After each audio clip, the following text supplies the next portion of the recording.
Hello and નમસ્કાર વિદ્યાર્થી મિત્રો, હું છું અંકિત સર અને તમે જોઈ રહ્યા છો મારી યુટ્યુબની ચેનલ બુકવોર્મ ઇંગ્લિશ એકેડમી. તમારા દરેકનું હાર્દિક સ્વાગત છે.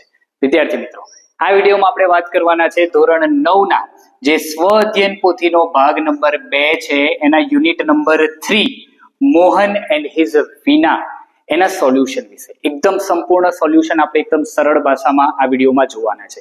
વિદ્યાર્થી મિત્રો, આપણે પાઠ ઓલરેડી જોઈ લીધેલો છે અને જો તમે એ પાઠ જોવાનું ચૂકી ગયા હોય તો ઉપર આઈ બટન ઉપર એની લિંક આપેલી હશે, ત્યાં જઈ અને આ પાઠ જોઈ લેજો. એકદમ સરસ મજાનો પાઠ હતો, મોહન એન્ડ હિઝ વીના. એક સરસ મજાના ગિટારની વાત હતી, પંડિત વિશ્વ મોહન ભટ્ટ વિશેની વાત હતી. યાદ છે ને? યસ.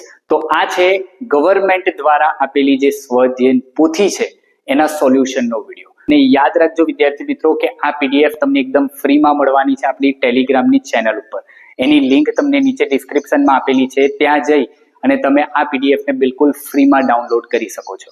ક્લિયર? તો ચાલો શરૂ કરીએ છીએ આપણા વિડીયોને.